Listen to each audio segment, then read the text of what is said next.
Assalamualaikum warahmatullahi wabarakatuh and salam sejahtera. Selamat datang kepada DNA Podcast bersama saya Dr. Nazrul Azizi.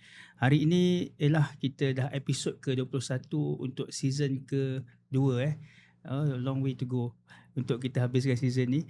Okey, hari ni ialah kita nak topik kita agak different sikit sebab kita tak ada buat alignment dengan kesihatan mental. Kita lebih cakap tentang benda lain, iaitu tentang manusia hidup dalam dunia yang sangat laju ni, dan manusia ni banyak sangat lah macam-macam dia nak berfikir. We are hyper connected generation dengan kita punya social media, WhatsApp, Telegram, macam-macam lagi kan.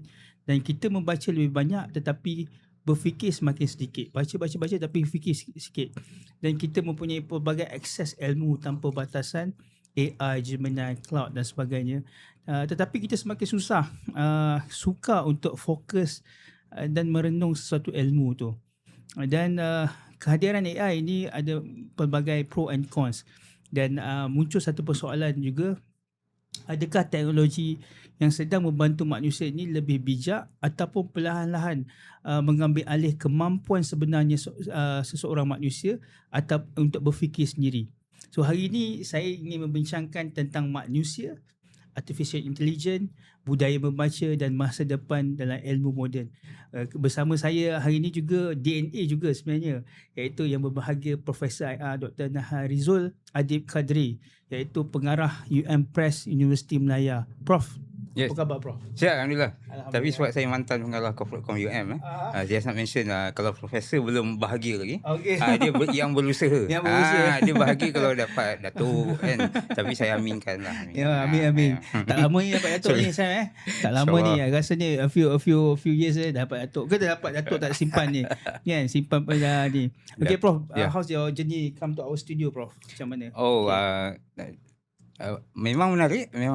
Saya pada mana-mana peluang memang saya sukalah nak berkongsi pandangan saya tentang apa-apa yang berkaitan pendidikan, terutamanya anak muda, sebab saya di dah lama berkecimpung dan bersama anak-anak muda ni sejak 2000 sebelum PhD lagi sebenarnya. Dan saya rasa sebenarnya tak sengaja untuk bersama menjadi fellow dan pengetua di Kolej Kediaman Tapi bila dah over the years saya rasa macam seronok tak bersama dengan mereka. Sebab antaranya saya rasakan yang golongan muda sekarang, terutamanya dalam zaman yang you kata hyper connected dan sebagainya, mereka sebenarnya memerlukan something yang physical that they can look up to, hook on to, yang boleh membantu diorang bukan nak bantu macam mana, tapi meyakinkan yang perjalanan mereka tu adalah bersama atau di-guide oleh mereka yang percaya dengan apa yang dia ada. Sebab saya kira dunia yang kita sedang lalui ini a future yang kita tak mampu nak kata macam mana. Walaupun kita dah mengharunginya, saya kira kalau kita tanya mak ayah kita zaman 20-30 tahun dulu pun, dia pun tak tahu macam mana dunia sekarang ni akan terbentuk macam ni kan, dengan internet dan sebagainya. Saya masa muda-muda dulu tak boleh terfikir nak pakai internet ni, pakai telefon je kan. Tak tahulah Dr. Nazrul muda lagi kan. Saya kalau cakap dulu kan 20 tahun dulu nak pergi internet, tak payah login. Ini satu lagi. Ada satu zaman dulu kalau masih ingat, kita nak pergi internet ni kena berebut dengan wayar telefon. Sama ada tu dulu atau ni dulu. Atau cabut tu baru internet kan. Budak Gen Z pun tahu kan. So sekarang ni internet di mana-mana. Betul. Sampai kalau kita tak ada internet, kita jadi resah gelisah. Jadi apatah lagi dunia yang akan kita hadapi 20 tahun lagi, memang kita tak boleh nak bayang. Jadi pendapat saya tentang anak muda ni, mereka sebenarnya bukan perlukan jawapan. Mereka perlukan someone yang yakin dengan keupayaan mereka untuk kita sama-sama pergi ke masa depan tersebut. Mungkin kita akan sampai bersama mereka, mungkin kita tidak, tapi at least kita biarkan mereka melangkah tu dengan rasa yakin. Saya faham kebanyakan anak muda kadang-kadang, baru semalam ada seorang jumpa saya betul-betul kat surau, dia tanya, Prof, saya ni dah final year. Dia kata lepas ni nak kerja mana pun saya tak tahu. Apa pendapat Prof? Ini soalan-soalan yang biasa saya dapat. Tapi bacaan saya pula, mereka sebenarnya bukan nakkan jawapan. Sebab kalau saya jawab, mungkin juga jawapan tu dah tak betul tahun depan. Betul. Industri kejuruteraan memang antara yang very notorious yang sentiasa berubah-ubah. Macam bidang kami kejuruteraan bayu perubatan, antaranya yang dikatakan very potential satu masa dulu, still full of potential now, but kita tak boleh lari pada keperluan industri. Keperluan industri yang mungkin berbeza dari negara ke negara, dan negara Betul. kita fokus dia lain, berbeza kalau kita nak banding dengan negara Eropah, Taiwan, Korea dan sebagainya. Tapi kita tak boleh nak menyalahkan itu sehingga nak cakap bidang ni tak ada masa depan. Itu bukan jawapan yang betul. Pada saya yang lebih relevan untuk anak-anak muda ni faham ialah whatever the world will be in the future, we are here. Orang yang lebih tua ni will be here with you to convince you, untuk meyakinkan mereka yang masa depan ni sebenarnya untuk kita cipta. Kita tengok apa peluang ada, kita grab. Betul. Untuk apa yang peluang yang mungkin kita rasakan mampu untuk bagi kita peluang untuk jadi manfaat kepada orang lain, itu yang kita ambil. Sebab asas-asas nak jadi berjaya tu ada di keliling kita sebenarnya. Itu yang saya percaya. Orang-orang yang kita nak bantu, orang-orang yang kita nak dekati, itu semua ada. Jadi saya kira anak-anak muda sekarang sebenarnya lebih memerlukan something atau someone yang mampu jadi yang di sebelah mereka tu, companion saya panggil. Not so much answers. I don't think young people want answers. They do. But that's because I think their questions also need persoalan yang ditanya tu juga memerlukan guidance. Sebab yang paling hampir dengan mereka ialah mereka nak tahu jadi apa. Yes. Jadi itu yang keluar. Tapi pahaman saya yang dah berkecimpung dalam dunia bersama anak muda ni sejak 20 tahun ni, jawapan yang mereka nak sebenarnya keyakinan. Dan keyakinan ni boleh datang dalam pelbagai bentuk. Sama ada kita bersama mereka, sama ada kita sentiasa mendengar mereka, berkongsi pengalaman. Itu something yang saya belajar juga quite recently dalam social media. Dah follow saya dalam threads kan. So saya, rupanya dengan perkongsian cerita-cerita saya, dia orang dekat. Sebab di mata mereka, ini perjalanan seorang yang betul. Seorang yang real lah. Bukan dia tengok kat movie, bukan dia tengok kat Netflix, bukan dia tengok kat shorts atau reels, tapi orang yang real. So ini menambahkan lagi keyakinan saya yang anak muda ni dia bukan nak jawapan. They know what to do. It's just that they need keyakinan lah daripada, mungkin kita pun tak yakin lagi, saya pun mungkin perjalanan saya jauh lagi, tapi they want someone that believe in them. Itu jawapan saya lah untuk soalan pendek tapi panjang pula, sorry. Tapi Prof, sebelum kita nak lebih lanjut, nak Prof nak kongsikan, kita pun ada pendengar sebab Prof memang popular dengan Gen Z, geng-geng yang ada, tapi kita ada follower kita yang daripada generasi yang ke atas ni. Nak kenal siapa ni Prof Dr. Nahrizul Adib Kadri ni, siapa? Latar belakang sikit Prof, dari apa, asal mana, apa, what's your feel and everything. Boleh share sikit? Share sikit tu soalan yang menyeramkan sebenarnya. Untuk saya sikit ni boleh satu hari. Saya anak sulung daripada 7 orang adik-beradik, berasal daripada Johor, Pontian Johor. Pontian kecil, ramai orang tanya bila Pontian ni mesti Pontian besar, Pontian kecil. For me growing up, Pontian besar ni tak ada apa-apa. Tapi dalam sejarah memang Pontian besar ni besar lah sebab dia di Kuala Sungai. In fact saya baru-baru ni ada dapat buku manuskrip yang baru siap, sejarah macam perjalanan, macam sekarang kita panggil travelog lah. Travelog of Mubalik Kristian daripada Perancis kurun ke-19 dulu. Dan antara tempat-tempat yang dia berhenti adalah Pontian besar. So saya excited baca manuskrip tu. So Pontian besar ni memang penting dalam sejarah lah. Tapi growing up, for me everything is in Pontian kecil lah. Pontian kecil ni pusat takbiran, ada pejabat daerah dan sebagainya.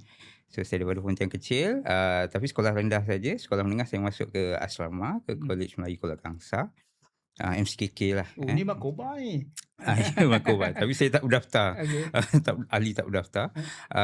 Kemudian saya menyambung pelajaran di secara rasmi di UM. Tapi sebelum tu saya pernah ditawarkan untuk menyambung pelajaran di Australia untuk buat medik, tapi saya gagal separuh jalan. Jadi saya balik dan saya mula-semula belajar di Universiti Malaya pada umur 23 tahun. Uish, lambat tu. Ya, lambat. Tapi looking back nantilah kita sambung balik. Okey. Nanti tak Okey, siap. okey. Jangan potong cakap saya. Saya tahu rancangan dia tapi jangan potong. Betul, teruskan. 23, saya buat, saya pilih kejuruteraan bayi perubatan masa tu atas sebab ada perkataan perubatan dekat situ. Sebab saya umur Oh. dah 23 kan, nak kena start balik apa Betul. semua. Saya fikir apa benda yang cepat nak habis ni, saya anak sulung, dan saya dah janji ada ijazah, so saya kena habiskan belajar lah. So ada perkataan perubatan kat situ dan kebetulan itu kursus baru pada masa tu ditawarkan oleh Universiti Melaya. Dan punyalah kreatif profesor yang founded program tu, dia kata selalunya budak STP tak ambil bio dan budak last sentuh bio pada masa SPM. So dia kata intake ni requirement dia kena daripada student lepasan SPM. Jadi saya pada masa tu memang ada SPM saja. CJ Foundation saya tak laku kat sini. Jadi saya masuk. Dan saya diterima untuk masuk batch yang pertama. Walaupun saya masuk tahun kedua tapi saya lompat batch pertama sebab saya ada sikit asas subjek-subjek lain lah. So saya 4 tahun di UM dan saya grad pada tahun 2001 dengan ijazah kelas pertama. Dan juga kebetulan saya dipilih menjadi penerima anugerah pelajaran diraja lah pada tahun 2001. Kenapa saya mention, sebab for those yang listening, tahun 2001 agak special kerana itu adalah satu-satunya tahun di dalam sejarah Universiti Melaya yang dah lebih 60 tahun di KL yang kita tidak konvo di Dewan Tunku Chancellor. Sebab pada tahun tu Dewan Tunku Chancellor terbakar. Jadi kita orang konvo dekat Bukit Jalil. Yang sekarang jadi stadium apa nama dia tukar-tukar. Dulu Aziata, sekarang jadi apa stadium yang tu lah. Kita konvo dekat situ. Kemudian saya dapat tawaran untuk buat master di Australia. Kemudian sambung buat PhD. Tapi tak berdelit. Lepas master saya balik jadi pensyarah. Tahun 2007 baru saya sambung buat PhD di UK selama 4 tahun. So 2011. Di mana bro? Di bandar dia nama Guildford. Daerah dia panggil county dia dipanggil Surrey. So, nama universiti tu University of Surrey lah. Universiti kecil. Pada masa tu keperluan untuk kita pergi memilih universiti tak ketat macam sekarang. Kalau sekarang dengan di bawah beasiswa kita kena pilih universiti top 50 in the world. Universiti Australia bukan top 50 tapi pada masa tu requirement tu tak ada, jadi saya pilih. Saya buat subjek kejuruteraan bayi perubatan dengan specialty microelectronics lah. Dia kalau nak faham benda-benda kecil yang menggunakan circuit elektronik. Di mana subjek atau topik penyelidikan saya pada masa tu ialah, jangan lupa ini benda dah 15 tahun dulu. Pada masa tu dia canggih lah. Ialah kita nak detect dengan satu titisan darah atau titisan mana-mana bodily fluid. Kita boleh detect abnormal cells, sel-sel yang abnormal hanya menggunakan medan elektrik. Sebab kalau kita nak check sampel darah dan sebagainya, bila kita hantar kat lab, selalunya kita bagi bahan-bahan kimia, reagen dan sebagainya, tukar color lah, tukar ini, tukar itu. Jadi kajian saya cuba mencari kaedah di mana kita letak saja dalam tu, dalam medan elektrik dengan nilai-nilai yang tertentu, kita boleh bezakan ada sel abnormal atau sel tak normal. So itu bidang kajian saya lah. Dan sampai sekarang saya balik pada tahun 2011, saya menjadi pensyarah di Fakulti Kejuruteraan, Jabatan Kejuruteraan Bayi Perubatan sampai sekarang. Saya nak ambil peluang nak betulkan yang perkataan Profesor Madya, profesor ni semua pangkat. Di jiwa kami semua pensyarah biasa. Pensyarah yang mengajar, yang supervise. Yang macam saya mungkin ada pegang jawatan pentadbiran. Dia bukan naik pangkat. Naik pangkat tu Profesor Madya, profesor tu pangkat. Ada orang ingat bila saya pegang jawatan-jawatan ni semua naik pangkat dan sebagainya. Tak ada. Untuk kami pensyarah, bila pegang jawatan pentadbiran ni macam salah satu cara kami untuk berkhidmat lah pada universiti. Dan kalau habis kontrak, kita balik jadi pensyarah di fakulti. Sama macam bekas mantan naib chancellor kami ada. Datuk Hamdi ada bersama saya di fakulti. Kami sama-sama pensyarah. Sebab di dalam jiwa kami semua memang cikgu, pendidik kan. Jadi jawatan ke tidak ni bukan isu kepentingan ada dekat situ lah. Just nak share Prof. Hmm. Mungkin Prof boleh bagi semangat sikit, ada young academician. Macam mana Prof Oh, okey. jalan Prof boleh Ini tajuk lain. Okey. tambah sikit lah bagi Boleh. bagi motivasi macam Kita tahu lah mana. rancangan ni kan, tak apa. Kita bagi je tanya apa. Macam mana Prof boleh a bit young lah jadi full Prof tu. How you plan your academic punya ni. Okey. Sebelum saya jawab, saya kena bagi disclaimer dulu lah. Saya naik pangkat Profesor Madya umur 40 dan saya jadi profesor umur 50. Quite young lah. Quite young, yes or no, depending on the area lah. For science background, terutamanya di Universiti Melaya dan di mana-mana universiti awam, kenaikan pangkat seorang ahli akademik ni tidak ikut time. Dia tak ada time. Selagi kita cukup, kita boleh apply dan kalau lulus boleh mohon. Saya tahu baru-baru ni saya pun baru dimaklumkan ada universiti tak ikut macam tu. Dia ikut permohonan tu, dia ada window untuk memohon. Di UM tak ada. Kita boleh mohon any time of the year.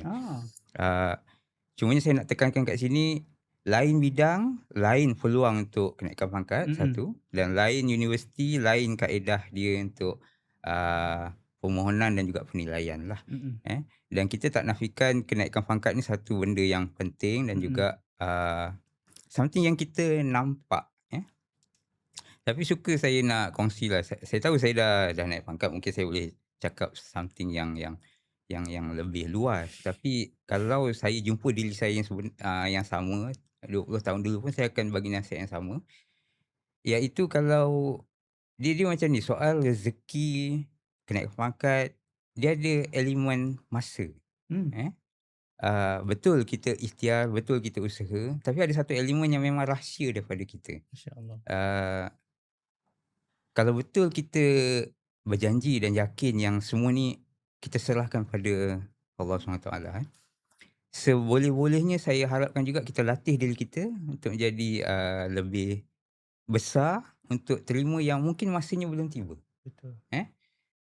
Tadi saya mention yang background berbeza, naik pangkat laju dan slow. Actually untuk engineering di UM, umur 50 jadi profesor ni biasa-biasa je. Dia tak cepat. Asyik-asyik. Orang mungkin nampak cepat, saya faham. Sebab muka saya macam ni. Muka saya macam budak-budak. Dah lah pendek kan, nampak macam budak-budak. Orang ingat cepat. Actually tak cepat. Yang umur saya 40 dia jadi Profesor Madya pun tak cepat. Umur 40 ni biasa. Oh, berapa yang Prof pernah tengok yang paling awal dalam feel Prof? Saya cakap kan dia marah. Dia mantan Naib Chancellor Universiti Sains Malaysia, kawan baik saya, Prof Faisal Rafiq. Umur 37. Jadi full profesor. Yes. Dan saya dengan dia sebaya. Dekat UM memang kami selesa bersaing lah. Tapi dia setakat ni menang semua benda. Dia ketua jawatan dulu, dia timbalan dekan dulu, dia dekan dulu, dia timbalan Naib Chancellor dulu, dia VC dulu. Tapi dia belum lagi satu benda. Apa? Iaitu VC UM. So saya nak menang dia. Dia pernah jadi VC USM. Dia UM punya. Dia UM punya. Dipinjamkan. But not anymore lah. Dia pinjamkan ke It used to be dipinjamkan. Tapi yang saya dengar dia bukan dipinjamkan. Dia warrant dia dipindah ke USM. Sekarang dia di Monash. I don't know what his status. Tapi nampak macam dia happy lah. Dia satu best kan. Dia alumni UM lah. Dia bukan alumni degree. Dia alumni. Sorry, dia bukan alumni UM. Tu lagi satu lah. Saya menang dengan dia. Saya rasa sampai ni kat dia ni. Tapi tak apalah, kemudian lah. Tak apa. Prof, sini. Teruskan. So, pada saya untuk ahli akademik ni, kita ni ada PhD for a reason lah. I think kalau di peringkat PhD, sebagai pemegang PhD, kita masih... I know as a young academic pun saya mengejar benda yang sama. Tapi sebagai orang yang dah 20 tahun dalam benda ni, if I were to advise my own younger self, I would say that calm down. There is a better planner out there. Yep. What's given sebab kita rasa macam tak tahu nak pilih jalan yang mana dan sebagainya. Actually what's needed for you to do ialah dia dah around you sebenarnya. If I were look back on my own journey, sebenarnya di keliling saya je. Kalau orang kata saya pandai bidang media dan komunikasi dan sebagainya, bukanlah pandai sangat pun. Saya suka sembang sebenarnya kan. Saya suka jumpa orang baru kan, itu je. Itu pun atas dasar niat benda lain. Dulu saya suka if I were to look back, masa zaman saya sekolah, saya buat majalah sekolah. Masa kat universiti saya buat majalah college. Rupanya dah tua-tua ni pun buat majalah, jaga bahagian penerbit UM Press. Siapa tahu kan? Ya, masya-Allah. Ramai orang kata saya sesuai for this job lah, memang kena lah dan sebagainya. For me, yes, thank you very much. Tapi doakan saya juga untuk saya bantu nampakkan orang lain jalan yang sama juga. Masya-Allah. Sebab you just have to trust the process. I really like that term lah. Just trust the process. Sebab the process tu, planner dia Tuhan, Allah SWT. Memang that's the best planner. Dan plan ni macam kita tahu bila kita buat projek, dia ada timing dia. Kalau time dia belum sampai, kita berlapang dada je. InsyaAllah ada benda lain yang bila kita berlapang dada tu, Allah jaga benda-benda lain. Kadang-kadang kita naik pangkat awal, gaji besar dan sebagainya, setiap bulan kena tukar tayar. Betul. Contoh kan, saya pernah pakai HRV lah dulu. Merasa juga sekali tukar 1,000 kan. Tayar. Yelah. Kedai tak tahulah, kedai tipu, saya tipu lah. Dia kata, oh ni satu kena duduk tukar. Contoh kan. Macam tu lah. So, pada saya, duit dan kehidupan ni, dia sebenarnya, kita tak perlu nak risau sangat. Sebab dia ada elemen rahsia dalam tu. Elemen timing. Yang pada saya, tak perlulah kita tak fikir sangat. So, yang terbaik tu daripada dia, kita berlapang dada. Always strive untuk jadi manfaat kepada orang lain dalam sepanjang masa yang kita ada. Technically macam bila prof jadi prof tu, dapat award jadi prof tu, prof pun macam tak adalah. Bagi dapat macam tu je prof rasa. Sebab perjalanan saya apply dan dapat tu pun panjang sebenarnya. Saya apply masa tahun bila kan, masa COVID lah macam tu. Dan application saya tersangkut dekat BSM.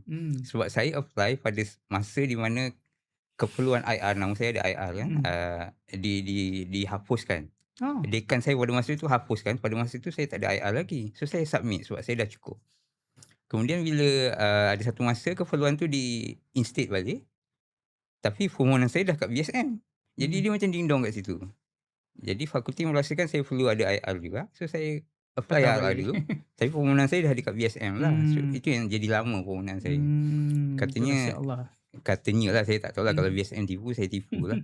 Dia kata permohonan saya antara yang paling lama lah dekat BSM. Sangkut tersadai kat situ. Tapi tak apalah, tu yang saya cakap tadi. Looking back, I think it's for the best. Sebab it's all about timing.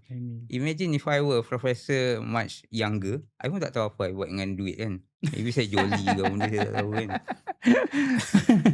Contoh kan. So it's all about time. Just berlapang dada. If I were to advise a younger academia, I would say that focus on your work. Whatever, wherever, whatever, whenever you can help someone, that's the best for you to go. Itu direction dia. If you have, for example macam kat UM, kita ada penasihat akademik contohnya. Sebab yang akademia ni selalunya dia tak ada tanggungjawab banyak sangat. Tapi kita semua ada jadi penasihat akademik pelajar undergrad. Kita ada student FYP. Itulah dulu. Janganlah nak fokus, aku tak ada grant lah. Macam mana nak apply grant ni? Aku tak ada student PhD. Nak apply, naik pangkat kena ada graduating PhD student. Mana nak cari ni? Mana nak cari? If you cannot handle the small things, you can never handle the bigger things. So my advice is always, look around you. It's always there. You ada student undergrad. Student undergrad lah. Student undergrad pun kalau paper dia bagus, tu boleh hantar jurnal. Betul. Hantar jurnal, kira KPI, kira SAPT tu. So start small. I always remind people, ingatkan orang, start small. Hari ni dapat 3-in-1 lah, apa masalahnya? Contoh, bukan tak tahu Sam. Jesus bro. Betul tak? Oh Alhamdulillah ni. Syukur nikmat Tuhan, sorry. Fitnah pula kan. Itu zaman fitnah kan. Itulah dia. Dapat Zeus lah. Kan? Janganlah minta kopi lain pula. Itu maksud saya, berlapang dada lah. Semua benda ni kadang-kadang bila kita fikir nak makan benda-benda viral ke steak ke, kenyang ni sama ke. Esok kita toilet kat pagi pukul 7 kan. Sama je. Betul lah. Saya kenal Prof dekat social media ni, nampak ada orang ada dua jenis kat social media, nampak friendly kat ni, tapi Prof ni sama je. Saya makan chip dia dekat track sama, dekat sini pun sama. Tak macam Prof. Okay Prof, kita nak balik nak tarik Prof ni topik baik. Topik tentang kita nak bercakap tentang AI hari ni. Yalah, ramai orang lihat tentang AI. Adakah AI tu, macam mana pandangan Prof sebagai yang dah lama dalam bidang teknologi ni, dan apa pandangan Prof untuk mudahkan kerja ke tak? Sebelum bila kita bercakap mana-mana topik yang saya biasakan kita semua biar berada di tahap yang sama lah. So kat sini saya definisikan AI tu adalah app atau tool yang kita ada di dalam online. Sebab untuk orang yang di dalam bidang ni, AI ni lebih luas. Besar lagi. ChatGPT, Gemini ni semua, yes AI, tapi AI bukan ini saja. Macam tu. Jadi untuk hari ni kita tackle yang alat-alat yang ada online ni lah, betul. ChatGPT, Gemini dan sebagainya. Baik. Saya melihat peralatan ni semua ni macam alat sebenarnya. Dan orang putih ni antara dia punya bijak ke, dia punya sneaky dia ialah kadang-kadang alat ni tak siap pun, dia bagi je.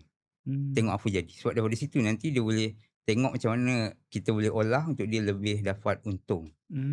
Macam saya dah start sedar benda ni macam Facebook ialah saya zaman Facebook, sorry.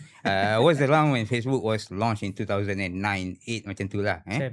At that time, Facebook ni, si Mark Zuckerberg ni, dia cuma nak buat website di mana dia boleh rank girls in their university sebenarnya. Yes. Cantik tak cantik, siapa suka siapa tak suka. Dia macam simple je, website simple where people can be social. Nowadays we call it to socialize lah. Dulu memang kita socialize ni physical. Betul. Tapi dia nak boleh tak kita suka-suka online. Facebook ni start dia suka-suka je. Boleh komen, boleh ni. So bila benda tu dah jadi besar dan semua orang nak jadi ahli dan sebagainya, dia start jadi benda lain. Dan what I'm trying to say is that masa saya dekat UK dan juga di Australia, Facebook ni memang specifically untuk social saja. Kita share gambar, apa kita makan, kita like dan sebagainya. Tapi di Malaysia kalau perasan, penggunaan kita berbeza. Kita jual barang, kita orang bagi nombor akaun, kita berani nak transfer. Dekat UK, Australia orang tak buat. Tak berani. So, itu yang maksud saya tadi. Orang putih ni bila dia cipta barang, kadang-kadang dia tak fix pun nak jadi apa. In fact, kalau kita tengok sejarah dia, World Wide Web, yang kita panggil internet ni, World Wide Web ni, masa dia design, it's about nak connectingkan files tau. Pencipta dia tu, apa nama dia? Web tu. Bukanlah web, sorry, web internet. Apa nama, apa benda tu? Dia cuma nak connectkan file-file dia dalam komputer yang berasingan. Komputer dia dekat CERN tu is connected with the same network. Wire lah. Sekarang wireless. Dia kata, boleh tak aku guna komputer ni tapi aku nak file aku yang kat sana. So dia buat satu sistem yang boleh connectkan all that untuk dia bercakap. Dan dia tak perlu saya pernah dengar dia punya interview yang dia sendiri tak tahu World Wide Web ni boleh bawa kita ke mana. Tapi dia release lah. So dengan dia release lah kita di internet yang kita kenal sekarang, dengan all these services yang memudahkan kita sekarang, shopping dan sebagainya, ada. Dan saya tengok AI benda yang sama. AI ni yang ChatGPT, sebab dia yang pertama publicly release something yang kita semua boleh guna. Dia basically jadi teman berbual je. Kita nak tanya dan kebetulan dia dah baca semua benda dalam dunia ni, seolah-olah dia macam pandai lah. Tapi kalau kita faham AI, ChatGPT, Large Language Model lah, LLM ni sebenarnya they are just a sophisticated tool that can make sentences. Dia cuma boleh buat ayat je. Sebab pengkaji pengkomputeran yang awal dulu, Alan Turing, ALAN TURING, kalau boleh Google nanti. Alan Turing kata artificial intelligence is when you cannot differentiate ayat yang komputer buat, ayat yang manusia buat. So kalau tak boleh beza, maknanya that computer is intelligent. So ChatGPT and all this LLM dah surpass that long time ago. So sebab tu dia panggil artificial. Sebab dia is not really intelligent. They are just good at making sentences. Dia boleh buat ayat. Lepas apa, mungkin kita boleh cakap, kalau kat Malaysia lah konteks dia, kalau lepas nak, mesti makan apa hari ini, contohnya. ChatGPT pandai buat ayat macam tu. Tapi kalau di sebaliknya tu, dia tak tahu apa maksud ayat tu. So yang saya nak tekankan tadi, yang AI ni, kalau kita dah faham konteks dia macam tu, sepatutnya kita tak risau. Sebab yang mengolah dia, yang menggunakan dia, tetap kita. Dan saya pernah juga baca lah ni, tapi bunyi macam kelakar lah. Orang kata, saya tak nak AI yang mengarang ni, saya nak AI yang boleh basuh baju, kan? AI yang pergi kedai, kan? Itu saya nak AI yang tu. Saya tak nak AI yang boleh menulis apa semua ni. Tapi itulah dia, saya rasa kita adalah dalam satu zaman peralihan, very exciting peralihan, I would say. kita akan bergerak satu dunia yang kita tak tahu jadi macam mana. Tapi galakan saya ialah with any tools, let's embrace it, guna dengan cara kita untuk kegunaan kita. Kalau ada masa lagi saya nak kongsi yang pada kurun ke-15, pada masa, kalau pernah dengar perkataan ni, Johannes Gutenberg, bila dia mencipta mesin press yang pertama. Maklumlah UM Press kan. So saya baca sikit sejarah pasal percetakan ni. Pada zaman tu, industri keilmuan ni, buku ni, orang tak terfikir. Orang semua boleh ada akses pada buku. Oh. Bayangkan zaman tu dunia percetakan tak maju dan sebagainya. Orang baca dengan buku yang ditulis tangan kan. So selain daripada bijak pandai zaman dulu, salah satu lagi kasta penting dalam masyarakat dulu adalah scribes tau. Scribes ni adalah orang yang boleh dengar dan boleh menulis. So dia dipandang tinggi dalam masyarakat lah. Bayangkan apa jadi ke orang macam tu pada masa mesin percetakan dibuat. Tiba-tiba ada satu kategori orang yang kita pandang mulia dah tak ada kerja lah. So saya melihat AI ni lebih kurang macam tu. Kita sekarang ada satu alat di mana kita boleh cipta ayat, kita boleh buat buku dengan mudah, kita boleh buat perenggan dengan mudah. Kita tak boleh nak salahkan alat itu untuk kita kata industri perbukuan akan mati ke, industri keilmuan akan jadi lenyap ke, akan dilute ke apa. It's not the right question to ask. For me, kalau tanya saya, the right question to ask would be to see how we can leverage that. How can we use that? Sama macam kurun ke-15 dulu. Daripada kita salahkan si Gutenberg ni yang mencipta mesin cetak ni, saya rasa kita takkan ada internet yang ada sekarang kalau kita bunuh idea daripada masa dulu. So with the same prinsip, I believe kita should embrace AI. Jangan kata yang ini plagiarism ke, ni idea orang ke. Ayat yang keluar pada mulut saya ni pun I'm sure orang dah cakap dah sebelum ni. Betul. So the question would be to look at how we menilai benda yang kita hasilkan. Mungkin kita juga perlukan satu rubrik atau nilai untuk kaedah untuk kita menilai apa yang kita hasilkan. Kita tak boleh nak gunakan sistem yang sama dah. Maybe daripada jumlah buku contohnya. Sekarang semua orang dah boleh cetak buku. Mungkin satu masa dulu UM Press antara yang paling lama lah. paling lama. Tapi sekarang semua orang dah boleh cetak buku. Mesin cetak buku pun ada kat Shopee. Boleh beli, tak ada hal. So pada saya bukan itu soalan dia. Soalannya how can we, macam mana kita boleh guna AI untuk kita explore dunia yang baru ni. Kita tak boleh nak, tak adil sebenarnya kalau kita nak bayangkan dunia akan datang ni sama macam sekarang. Pada saya itu yang paling penting kita kena tengok. Sebelum kita cakap AI ni jahat ke, baik ke, bukan itu isunya. Isunya adalah sejenis alat dan sejauh mana kita bersedia untuk kita gunakan benda tu untuk cipta masa depan yang bermanfaat untuk semua orang. Sebagai orang kata, thank you bro.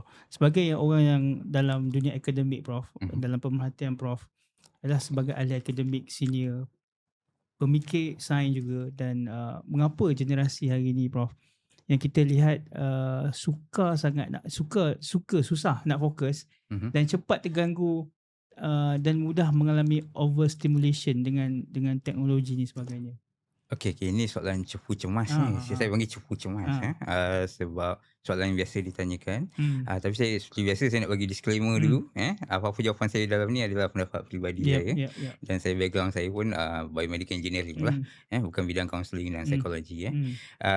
Baik, antara yang saya faham daripada pembacaan dan juga pemerhatian saya sendiri, banyak apa yang kita observe dalam budaya atau perlakuan sesuatu generasi tu dia dikaitkan dengan persekitaran dia. Sebagaimana kita tahu sekitaran kita semua dah bercampur baur antara digital dengan fizikal, dan kita pun sendiri tahu yang dunia digital ni sebenarnya sangat kompleks. Kompleks in the sense that kita rasa macam benda tu free, tapi sebenarnya tak. Dia kita tak membayar dengan wang, tapi kita bayar dengan attention, kita bayar dengan keinginan nak tahu. Dan untuk platform shopping, of course, kita membayar untuk beli benda yang kadang-kadang kita tak perlu pun. So pada saya dunia kita ni dibentuk oleh satu dunia yang sebenarnya dikawal oleh big tech sebenarnya. Saya dah baca baru-baru ni ada satu artikel yang kata daripada kita risaukan ketua-ketua negara yang nampak macam nak berlawan sama sendiri ni, apa yang patut kita risau adalah ketua-ketua the big techs yang ada di dalam dunia kita. Syarikat-syarikat teknologi besar yang ada dalam dunia. Itu yang lebih patut kita merisaukan. Sebab kalau perasan, di mana-mana platform social media, mereka nak kalau boleh kita stay dalam platform tu selama-lamanya. Kan? Selama yang boleh lah. Sebab tu tiba-tiba ada notification naik. Tiba-tiba macam Instagram dia bersambung dengan threads. Daripada thread kita nampak Instagram punya, oh ada orang komen kat sini. Daripada ni ada orang komen kat sini. Tak keluar. Kita tak keluar pada ekosistem Meta tu contohnya. Kemudian dapat noti WhatsApp pula. Ni company yang sama kan. So berpusing-pusing. So dia kalau boleh nak grab attention kita dan nak gunakan benda tu untuk diorang punya kelebihan. Sebagaimana yang kita tahu, banyak yang dah kita tahu. Google sendiri pernah mengaku dalam satu interview, sengaja atau tidak tu saya tak tahu. Dia tahu lokasi kita walaupun kita tak turn on GPS. So all those things, macam TikTok pernah cakap dia track mata. Tapi dalam congressional hearing tu dia kata bukan track mata kita kat mana. Dia tak tahulah apa maksud dia. Tapi saya suka nak share yang track mata ni teknologi dah lama dah sebenarnya. Kita dah boleh tahu kat mana mata kita tengok apa, selama mana. Sama ada kita berhenti sekejap kita baca atau kita berhenti kejap kita tick mana, itu semua data tu dia dah collect dah. So saya nak, kenapa saya mention tu bukan nak menakutkan. I mean sebelum ni pun kita guna tanpa ni pun. Tapi maksud saya ialah cuba berlapang dada yang sebenarnya kita hidup dalam dunia yang dikawal oleh something. Sentiasa ingat benda tu. Bila kita guna WhatsApp, sebenarnya Meta sedang memperhatikan kita dan sebagainya. Dan kalau kita betul gunakan khidmatan dia untuk kegunaan kita, cukuplah sekadar yang kita gunakan untuk tu. Untuk berhubung dan sebagainya, dah lah. Kalau lebih daripada tu, anda sebenarnya sedang memberi peluang kepada mereka untuk dapatkan lebih banyak untuk kita bayar pada mereka. Dari segi attention, dari segi data-data kita dan sebagainya. So, pada saya, itulah kehidupan kita sekarang. Kenapa kalau nak katakan generasi sekarang mungkin kelihatan lebih overstimulated dan sebagainya. Jawapan saya, itu disebabkan oleh sekitaran dia lah. Masa saya membesar dulu, benda ni tak ada. Mungkin juga kalau benda ni wujud dalam zaman saya membesar dulu, mungkin saya pun jadi overstimulated juga. So lebih kepada sekitaran yang berbeza lah antara dua generasi ni. Tapi balik pada jawapan saya yang pertama tadi, kita tak sepatutnya menyalahkan siapa-siapa. Ini bukan soal betul atau salah. Ini soal bagaimana kita hidup dengan apa yang ada di sekeliling kita. Itu isunya. Adakah kita ready untuk adapt atau tidak? Sebab kita tak boleh lari pada dunia ni. Betul. Inilah dunia. Inilah dunia hari ini. Betul. Saya suka. Ada satu tadi saya baca about you. Dia kata dunia nadi akhirat macam ni. Ya, dunia nadi akhirat. I like that word. Bila saya baca, betul lah. Kita memang dijanjikan itulah yang abadi. Tapi bekal dia kat mana? Sini lah. So it's not issue. Bila kita ada sekitaran kita ni, kita nak timbang baik atau salah. Bukan itu isu dia. Isunya is how you navigate yourself dalam dunia yang macam ni. Tapi tetap memilih jalan yang akan bawa kita ke tempat yang dijanjikan. Betul. Pada saya itu yang lebih penting. Bukan kita nak timbang, ni salah ni betul ni. Bukan itu. But we live in this world yang ada dua-dua ni. Tapi kita pilih jalan yang betul. Betul, Prof. Satu lagi, Prof. Kita tengok dalam dunia tadi balik overstimulation. Dalam hidup kita ada social media, contoh TikTok, short contents, reels, dan dopamine scrolling. Ada sampai orang scroll dooming kan. So pandangan Prof, adakah budaya, kita nak berbalik pada budaya membaca Prof. Okay. Adakah budaya membaca kita sedang perlahan-lahan mati ataupun sebenarnya kita berubah budaya baca tu? Kalau tanya saya, dalam pribadi saya sedang berubah. Sebab sekarang ni bila kita cakap mengenai budaya membaca, kita masih terikat dengan pemahaman kita tentang buku dan teknologi yang ada sekarang lah. Macam saya cakap tadi, mesin cetak tu dicipta 700 tahun dulu. And I think it's about time, ialah kurun ke-15. So I think it's about time that kita sebenarnya sedang berubah ke budaya baru tentang perjalanan ilmu tu lah. Dulu maybe knowledge ni mungkin penceritaan secara oral kan zaman dulu. Orang bercerita, orang tua bercerita, kita dengar dan kita ikut Yep. nasihat dia dan sebagainya. Mm-mm. Kemudian datang konsep buku ni, kita boleh baca sendiri. Oh, nilai pengajaran ni macam ni. Mungkin juga sekarang ni kita sedang melalui fasa peralihan tu di mana ilmu tu mungkin bergerak secara berbeza. Yes. Mungkin juga dia melalui short content yang macam ini. Ilmu juga. Ilmu juga. Yes. Tapi mungkin memerlukan satu sistem yang lebih tersusun. Macam sebelum ni secara ilmu, secara oral ni mungkin tak berapa tersusun. Kalau kita ada peluang jumpa orang tu bercakap, dapatlah. Kemudian lebih tersusun dengan sistem buku. Kita boleh baca, kita boleh pergi library nak cari ilmu dan kita boleh dapat ilmu tu. Mungkin moving on dengan AI dan internet, kita perlukan satu kaedah baru untuk kita dapatkan ilmu tu. Mungkin juga melalui short content kita tak nafikan. Sebab kita tak tahu. Tapi kita kena berani explore. Mana yang buruk, mana yang baik kita timbang. Selagi mana kita ready to adapt untuk teknologi baru, I think we are fine. Jangan risau. Setiap zaman pun, setiap generasi ada ancaman-ancaman dia. But selagi mana there's enough of us untuk menjadi manfaat pada orang lain, insyaAllah tamadun manusia tu terjagalah. InsyaAllah. Okay Prof, kalau kita nak tengok mengapakah kita masih lagi boleh dianggap sebagai salah satu superpower manusia pada hari ini, kenapa budaya membaca tu one of the tool to be superpower sebagai academic professor? Saya rasa kita nak bagi tahu anak-anak muda ni. Saya rasa yang buat soalan ni pun tahu jawapan dia. Sebagai sebuah makhluk spesies di muka bumi ni, saya rasa ini pun bacaan saya juga. Ramai orang dapat yang sama. Kita adalah satu-satunya makhluk yang boleh berkongsi apa yang kita fikir, apa yang kita rasa. Makhluk lain kalau perasan, dia lebih pada survival. Haiwan, tumbuh-tumbuhan dan sebagainya. Kita yang kita boleh nampak lah, makhluk yang kita tak nampak kita tak boleh nak bincang lah. So yang kita nampak manusia ni adalah makhluk yang ciptaan Allah yang boleh berkongsi melalui komunikasi bahasa atau lain-lain medium. Kita boleh sampaikan cita-cita, kita boleh sampaikan idea, kita boleh sampaikan kepercayaan kita pada orang lain. Sehingga ke tahap kita boleh convincekan dia untuk ikut cakap kita. Kalau kita tengok makhluk lain, selalunya dia dah program dah untuk survive. Makan, membiak dan mati macam tu.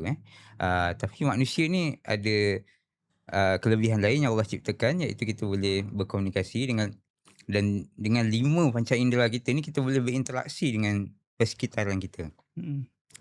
Dan kenapa saya kira membaca adalah satu superpower, ialah kerana dengan keupayaan membaca dan menyampai itulah kita mampu membina tamadun, mengajak orang lain ikut kita, atau mengajak orang lain jangan percaya orang lain yang kita berlawan dan sebagainya. Pada saya itu adalah sangat-sangat manusiawi, and that's why I agree with you. Saya setuju kalau cakap membaca ni adalah superpower kita. Sebab kita lah satu-satunya makhluk yang boleh berkomunikasi dan dapat input daripada luar, kita masuk, bina idea dan kita keluarkan balik.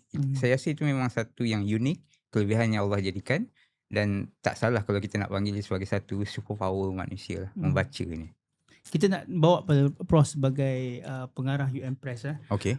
Bagaimana Prof melihat masa depan buku, penulisan dan penerbitan ilmiah di Malaysia? Jujur Prof dalam era digital dan AI. Prof nampak macam mana? Dia macam ni. Dia macam ni. Macam saya tahu semua benda pula kan. Ramai orang lupa. Yelah, Profesor satu hal.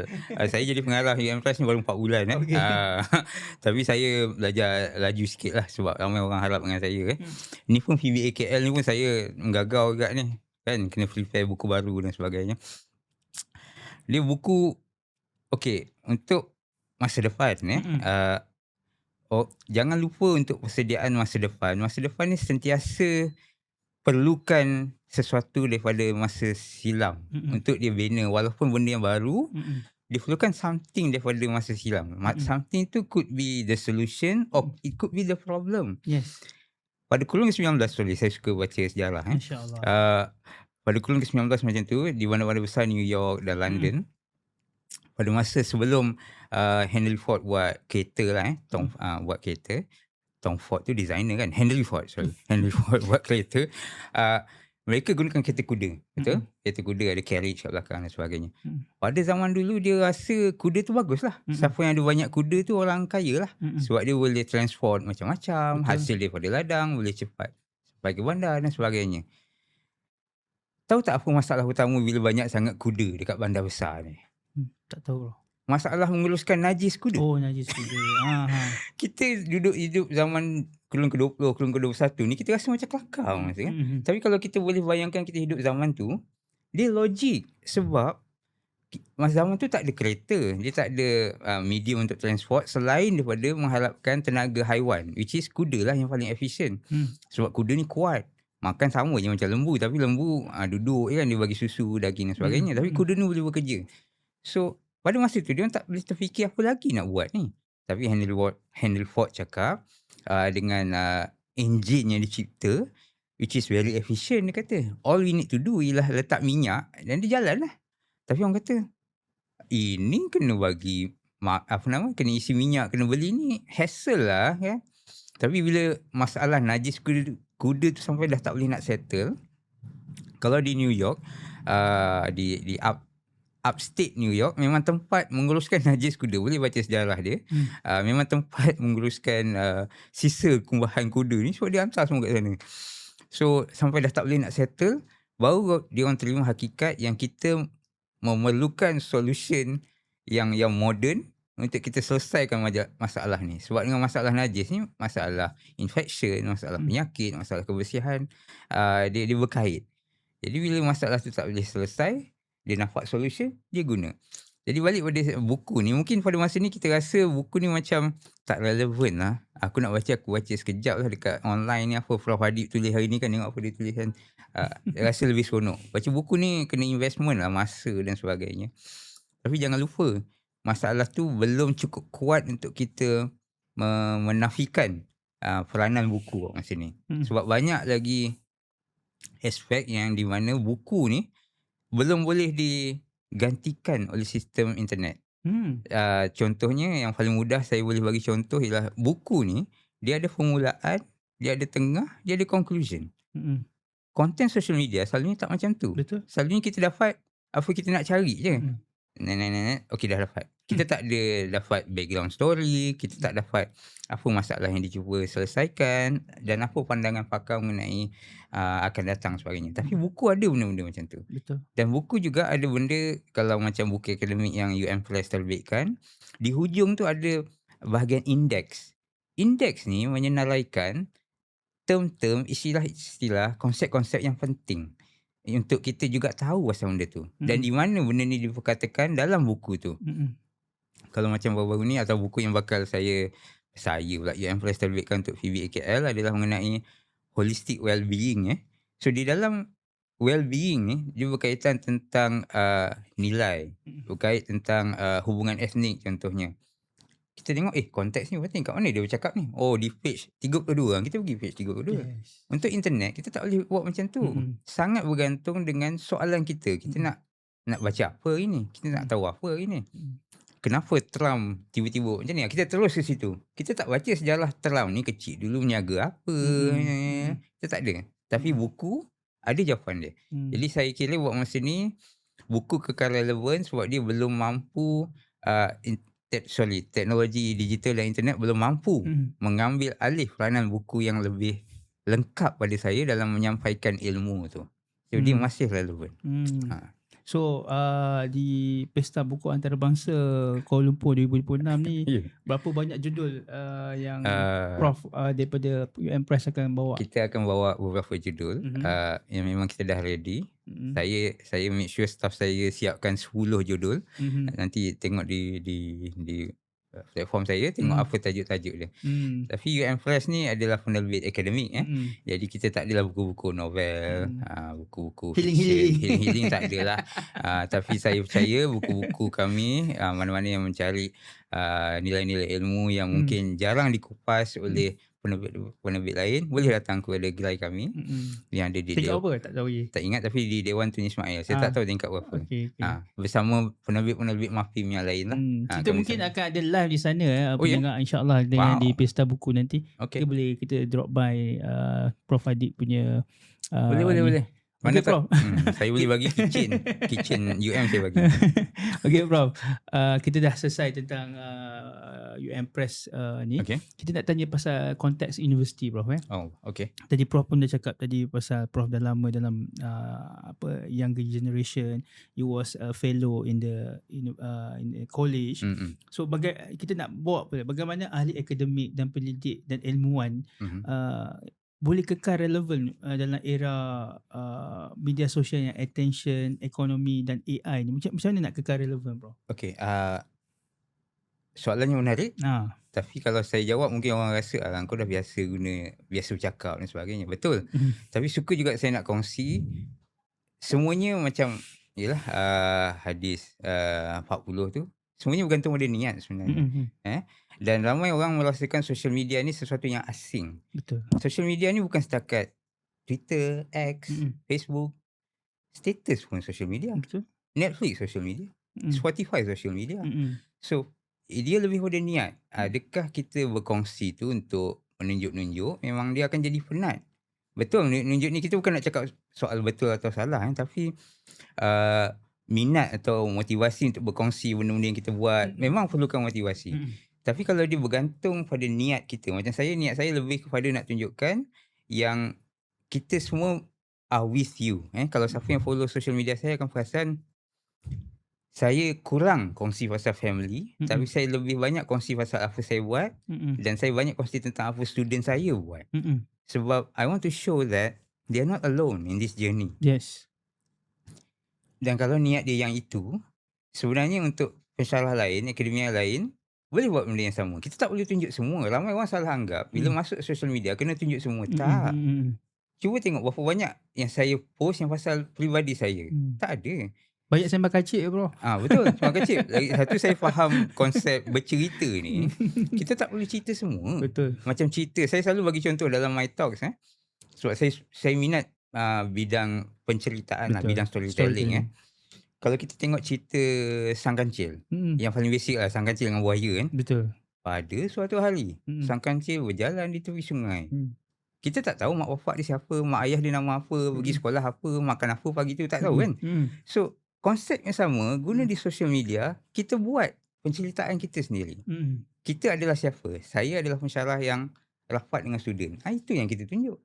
Saya pensyarah yang banyak buat geran. Saya minat buat research. Pagi-pagi saya datang lab. Ambil gambar lab. Itu je. Tak perlu cerita semua benda. Tak perlu cerita our insecurities. Terutamanya insecurities. Sebab saya faham kita pun akan rasa down bila orang tahu kita punya insecurity dan sebagainya.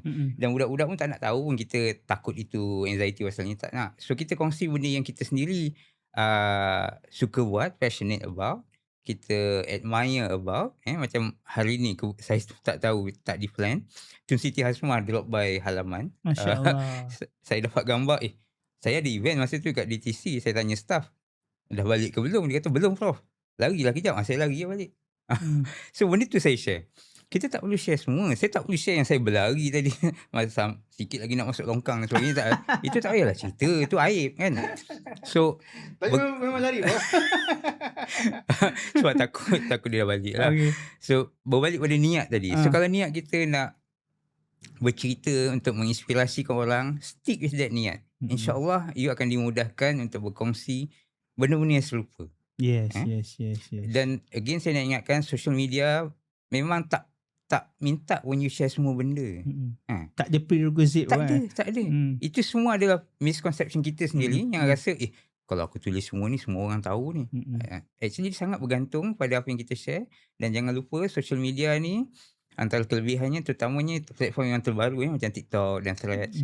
Saya tengok algoritma ni sangat efisien dari segi konten kita akan sampai pada orang yang nak dengar konten kita. Kalau perasan di Threads kalau kita start memaki hamun, konten maki hamun yang datang. Tapi satu hari je, tak sampai 24 jam pun saya kira. Kalau you start klik not interested yang maki hamun ni, dan kita sendiri start post benda positif, benda tu akan datang. So maknanya algoritma sendiri membantu kita untuk menyampaikan konten kita pada orang yang nak dengar konten kita. So bila dah faham macam ni, saya harap lebih menenangkan orang lain lah yang baru nak berjinak-jinak, nak cuba berkongsi bahan dekat social media, teruskan. As long as kita ingat niat kita apa dan kita kongsi benda-benda yang ke arah itu. Algorithm will help the rest. Yes. Bagaimana Prof, sebagai senior akademik Prof melihat AI dan akademik ni Prof? Do you some academician rasa jangan pakai AI, kita dulu dekat library berpuluh-puluh jam dapatkan ni. What do you think as a senior academic about this? Okay, again for me lah, saya pun tak nak menyalahkan sesiapa. Sebab macam saya cakap tadi, AI ni to be fair, function dia dan sejauh mana dia boleh buat sebenarnya tak pernah dia explain. Atas kita lah nak explore sejauh mana kita nak guna. Tapi sebagai seorang ahli akademik, pada saya tidak adil juga untuk kita menidakkan benda tu. Bila orang lain nak guna, kita menidakkan. Tak baik lah benda ni, jangan pakai. Sama macam seolah-olah kita ada pisau, kita tak bagi orang guna pisau untuk kupas buah contohnya. Ini boleh bunuh orang ni, jangan pakai. Dia macam tu. Pada saya melihat AI ni, it's just an alat. Whether it's good or bad, atas niat dia. Dan jangan pula kita menidakkan orang just because kita ada pemahamannya macam tu, kita menidakkan orang. Saya sebagai orang yang embrace AI, saya juga sentiasa ingatkan diri saya, tak boleh nak ingatkan semua orang yang AI ni bagus. Guna AI untuk semua benda, tak boleh juga. Tapi macam mana yang saya share dalam my social media, kalau orang nak dengar cara saya guna AI, I welcome them. Tapi at the end of the day, what you do with it is keputusan awak sendiri. Macam tu. Jadi pada saya dalam bidang akademia sendiri, AI tentu sangat membantu. Kita selalu dimomokkan dengan AI ni yang menulis untuk kita, menggantikan kita. Saya tak nafikan ada AI yang macam tu. Tapi ada juga AI yang membantu kita buat research. Terutamanya dari segi yang boleh membantu kita mengenal pasti gap analysis, benda-benda macam notebook LM, consensus AI, apa nama, research rabbit dan sebagainya. Banyak lagi. Sorry, saya bukan ejen diorang. Saya sebut sebab saya teringat. Size space. All these things help you to identify benda cepat sikit. Sebab kita tak nafikan, konten sekarang dah banyak sangat. Kalau kita guna cara dulu, kita tertinggal. Macam mana China boleh laju dia. Kalau tengok statistik menunjukkan China dah potong negara-negara barat ni dah lama dah dari segi publication, citation. Sebab dia kejar volume. Bila volume banyak, dia cepatlah potong. Dan macam kita nak makan buah, kalau tak guna pisau, boleh makan pelang. Gigit lah. Masalah. Kan? Tapi bila guna pisau, lajulah sikit, banyak sikit mangga kita boleh makan. Itu je isu dia. So, dia tu, again, kalau tanya saya sebagai orang yang embrace AI, I would say that pilih AI yang kenali AI dan pilih AI yang membantu kita. Kalau kita longgokkan semua AI sebagai tak bermoral, dia menggantikan kita, pada hemat saya dia tak cukup explore tool AI yang sedia ada lah. Dia macam pisau lah, tak semua pisau. Saya suka guna analogi pisau ni sebab mudah faham. Saya sebagai orang yang tak pandai masak, saya rasa pisau tu sama je. Rupanya ada pisau potong ikan lain, ayam lain. Macam tu lah maksud saya. AI pun sama. Ada AI untuk tu, ada AI untuk ni. Kalau kita nak longgokkan semua AI sebagai tak betul, pada saya tak adil lah. Itu sajalah. Kita nak bawa juga Prof untuk anak-anak muda Prof yang di luar sana yang menonton. Sebenarnya Prof di podcast kita Spotify dan YouTube ni banyak juga kita punya statistik anak-anak muda yang lepasan SPM. Menarik. Kita tengok, kita boleh lihat. So macam mana nak jadi biomedical scientist ni Prof?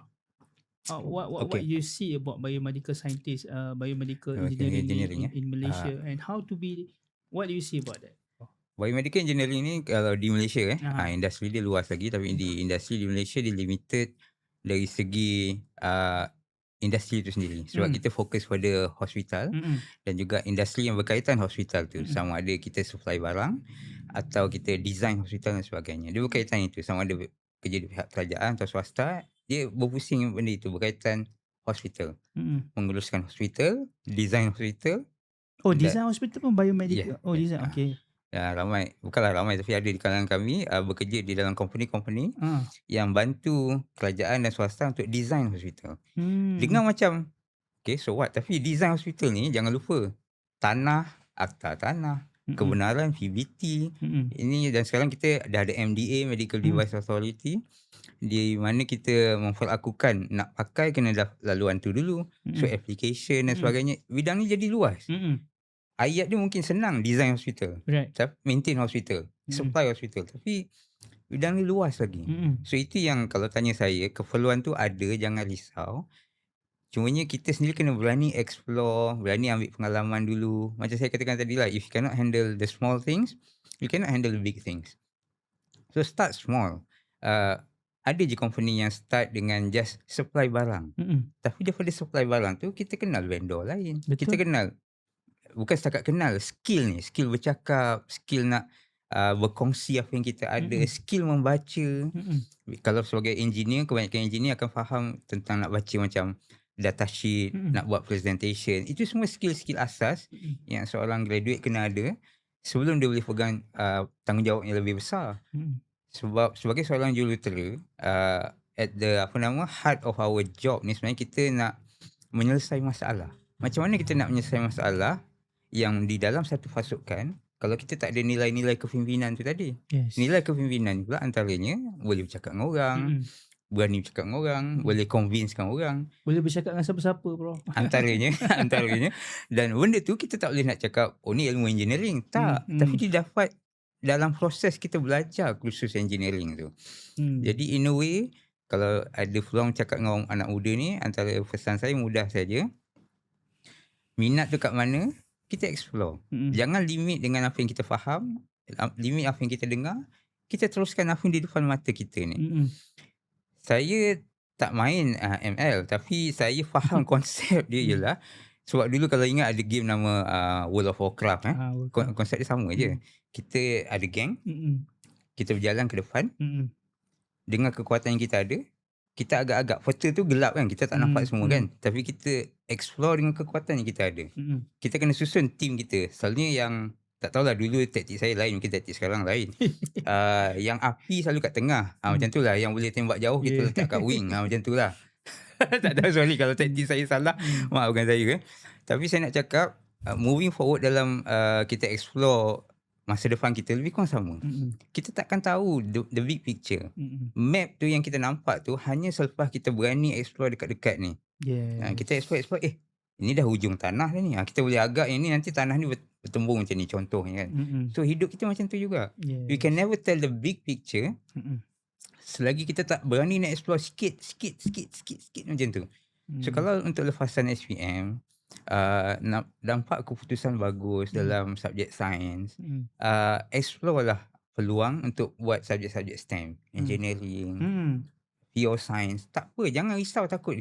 Ya aku kalau pandai matematik nak kerja apa? Jangan risau dulu. Ingat balik analogi ML ni, seolah-olah nak jadi kerja apa tu kemudian nanti. Jangan risau, kita explore yang dulu ni. Minat matematik, minat maths, buat maths, tak ada masalah. Apa sebab kita nak risau jadi apa ni? Jangan risau dulu. Sebab macam kita main game tadi, kita kan tak risau apa nak jadi selagi kita ada kawan kita kat keliling kita. Resources kita. Resources kita, exactly. Kita yakin dengan benda tu kan. So gunakan konsep yang sama dalam kita nak pilih masa depan kita ni. Nak buat A-level, buatlah. Mampu kita buat. Nak buat diploma, buat, tak ada masalah. Mampu pilih UPU, top choices, confident. Letak nombor 5 teratas semua medik. Kalau confident, why not? Tapi at the same time, biomedik satu. Contohnya kan, boleh, tak ada masalah. Tapi sentiasalah berlapang dada dengan apa yang dapat. Sebab macam saya cakap tadi, kita rasa tim kita dah kuat dah. Kita rasa kalau lalu kanan ni cantik dah. Tengok-tengok big boss ada kat situ. Kita akan fail. Sama macam dalam hidup, kita rasa dah betul lah ni. Uish, aku straight A ni. Medik confirm ni. Tapi dapat medik tapi sangkut medik contohnya. Nak buat apa? Macam experience. Contoh kan. Kita nak cakap orang lain tak pandai kan. Cakap diri sendiri lah. So jangan risau. InsyaAllah. Okay Prof, kita nak tahu bagaimana Prof, tadi kita cakap pasal future generation. Bagaimana pandangan Prof, Malaysia ni boleh melahirkan generasi yang bukan saja pandai menggunakan AI, tetapi mampu berfikir secara mendalam, kritikal, beradab dan masih berjiwa manusia. What do you think about that? Very kompleks soalan tu dan again macam biasa saya start dengan disclaimer, tak ada jawapan betul, tak ada jawapan salah, tapi soalan-soalan yang baik untuk kita fikirkan. Satu yang saya perasan daripada dulu ialah mungkin ini juga nature atau fitrah kita lah, masyarakat Melayu, masyarakat Malaysia kita ni terlalu humble sebenarnya. Right. Kita jangan lupa kita ni adalah masyarakat, apa yang kata, kita dekat dengan laut. So orang yang duduk dekat dengan laut ni sebenarnya bangsa-bangsa yang berani tau. Kita Yes. tak boleh pergi tempat lain selagi kita tak berlayar. Mm. So orang yang berlayar ni memang bangsa yang berani. Mm. Kita pun ada dengar cerita entah betul ke tidak kan. Orang yang keliling dunia, Magellan semua, panglima dia orang Melayu orang kata. Orang kata lah. Tapi kajian mendalam kena buat lah. Tapi saya tak heran kalau benda tu betul. Sebab kita memang masyarakat laut. Kita dengan laut ni dah dekat pada dulu-dulu. Jadi bangsa kita ni sebenarnya hebat. Cumanya ni kita ni senang humble. Kita tak dibiasakan untuk cakap berbanggakan diri sendiri, sebab tu nilai-nilai kita, which is also good lah. Cumanya pada masa yang sama, untuk soalan yang macam ni, saya harap kita cukup keyakinan untuk kita percaya dengan kebolehan kita sendiri untuk kita explore. Kalau OpenAI buat ChatGPT dan release 2022 dulu, tak ada masalah kita nak release our own ChatGPT yang dibuat oleh Elmo Chat. Kita keluar lambat, tak ada masalah. Apa masalah yang keluar lambat? Something wrong. Even X pun, Elon Musk beli Twitter jadikan X pun, selepas benda tu dah establish pun, tak ada masalah. So kita, kalau tanya saya, antara resepi atau keperluan yang perlu ada pada kita ialah lebih kepada yakin dengan apa yang kita ada. Lambat atau tidak, macam saya cakap tadi, dia ada elemen rahsia dekat situ. Biarlah Allah yang tentukan kita berjaya ke tidak. Tapi lebih penting ialah percaya dengan apa yang kita ada. Selagi kita boleh jadi manfaat untuk orang lain, teruskan. Walaupun ML tu ML lagi kan, nampak macam gelap kan. Kan kita yakin dengan kawan-kawan kita, team kita, resources kita.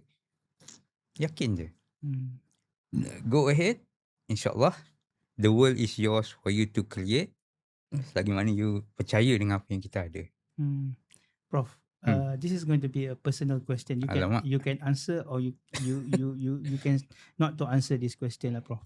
Sebab saya kenal Prof dari bukan saya dah kenal Prof lama lah, daripada UM lagi. Saya buat PhD pun saya pernah nampak Prof juga dekat Universiti Malaya. Tapi I kenal Prof dari dekat masa Prof join Threads lah. So saya nak gunakan perkataan ni, Prof. Apa? You can answer this question if you don't want to answer. Seram lah. Apakah titik terendah dan titik tertinggi, Prof? Boleh share? Aduh. Dia okay. If you understand me, even I still don't understand myself. Itu satu benda. Benda ni berubah.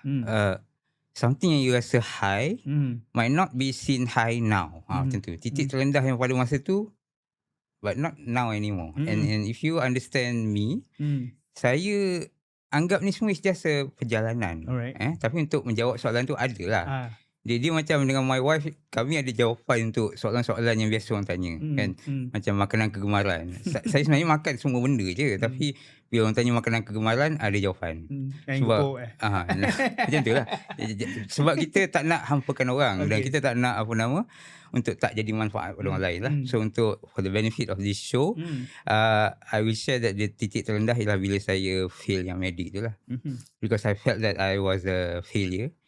Untuk someone yang bukanlah straight A, tapi kalau equivalent dengan zaman sekarang, I think I'm a straight A student lah masa tu. Dulu Prof, SPM ke?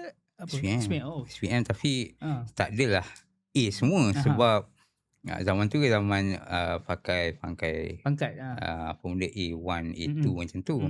Jadi tak tahulah dia A ke tidak. Tapi ada orang tulis kat thread tu, katanya tu semua straight A sebenarnya. Wallahualam.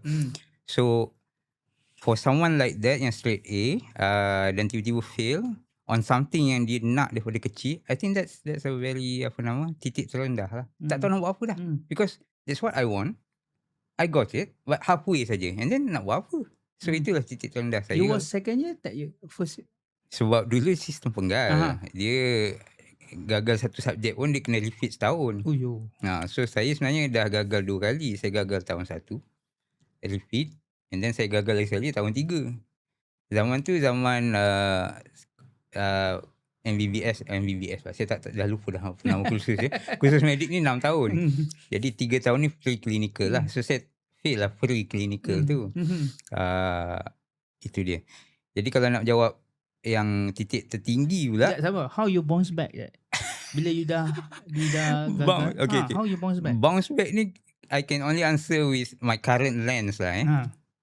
Sebab kalau tengok zaman tu saya pun tak tahu apa saya nak buat kan. So bounce back tu bila saya rasa saya dah bounce lah. Kadang-kadang bila kita tengah naik tu kita tak tahu kita tengah bounce kan. I think sebab masa saya buat degree di UM lepas balik dari Australia tu, saya banyak main je sebab saya rasa subjek dia tak susah mana. Kawan saya dengar mungkin dia marah tu. Tapi saya macam biasa, saya weekend keluar dengan girlfriend dan sebagainya.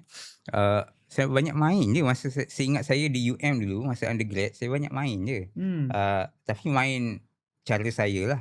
Di college, saya buat majalah macam saya cakap tadi.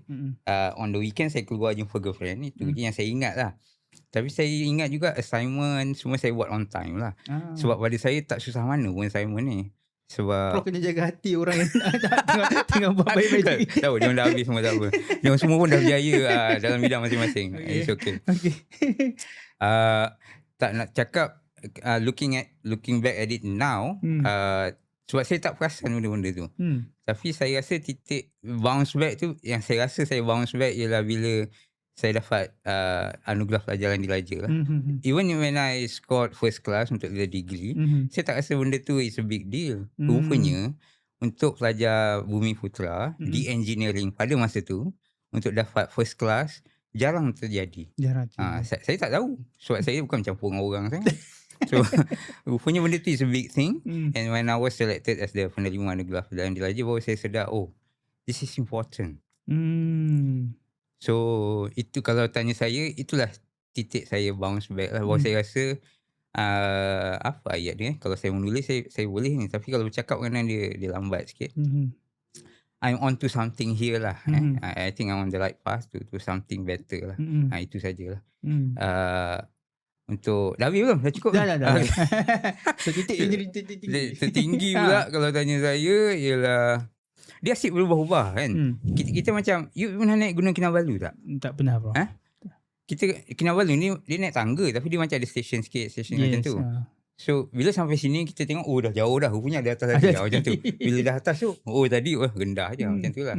So bila nak cakap titik tertinggi ni is a bit susah, tapi with the current lens, I would say bila saya dapat professor lah, that's the most recent one. Because I think it completes the circle lah. Sebenarnya saya macam tadi saya buat medik tu daripada kecil, saya bukanlah nak, kalau saya fikir balik, because I think somehow in our society kita dah di-branded kan, kalau budak pandai ni kena jadi doktor. It's branded in my head. Sedangkan ayah saya cikgu sebenarnya. Ayah saya cikgu. Dan bila saya juga jadi cikgu, yang saya tak plan, I think it completes the whole circle lah. So in a way, saya jadi naik pangkat jadi profesor ni, dia complete that circle. So in a way, for now, I think that is the highest point of my life. InsyaAllah. Congrats, Prof. From the failure of medik, now become professor in the top university. If you put it that way lah, ini macam cantik lah dia cerita kan. Tapi a life can never be seen as a perfect. Sebab tu saya suka teknik penceritaan. It all boils down on how you tell the story. Yes. I can talk about my brain tumor juga, tapi dia tak kena dengan that narrative. Jadi tak Prof was a cancer survivor. Saya bukan cancer, saya ada brain tumor. What was that? Bila masa 2016. Oh, baru-baru je. 10 tahun lah. Baru-baru pun 10 tahun juga. How was that? Brain tumor. I was diagnosed with a brain tumor at the end of 2015 masa tu. Sepanjang tahun 2015 tu, saya ingat saya kebas separuh badan lah. Kebas ni macam kalau kita duduk sembahyang Jumaat lama sangat, kebas ni macam tu. Tapi ni separuh badan. Dia macam kelakar pula. Saya tak buat apa pun kebas. Saya duduk sekejap pun kebas. So sepanjang tahun tu saya ingat saya jumpa macam-macam doktor lah. Cek darah lah, cek saraf lah. Semua negatif. So last kali hujung tahun tu doktor cakap, kita scan otak je lah. Tu je lah selalunya yang ada benda kan. So dia scan, nampak ada ketumbuhan dekat my brain stem. So dia kata, for now you still stable masa tu lah. Kalau ada apa-apa jadi, ada beberapa simptom yang lebih teruk, you masuk emergency. Dan cakap kat doktor yang attending, cakap you ada dah diagnose dengan brain tumor tu lah. Nama dia cavernoma. So kebetulan saya masuk emergency bulan 2 tahun 2016 tu. birthday saya pula tu, time birthday saya, Masya dah Allah. makan satu kek, tiba-tiba saya termuntah kan. Doktor cakap kalau muntah je pergi. Oh. Muntah. Kebetulan saya dekat UM lah, so dekat je nak masuk PV UM. Masuk emergency ni yang saya ingat lah sebab banyak ingatan dah hilang-hilang lah. Dan my condition at that time worsen a bit I think. Sebab the pressure, sebab dia ada bleeding sikit. Bila dia bleed bleeding. tu, bila cakap bleeding tu macam teruk kan. Tapi untuk otak, walaupun sikit dia teruk sebab dia boleh increase the pressure. Sebab sistem tertutup kan.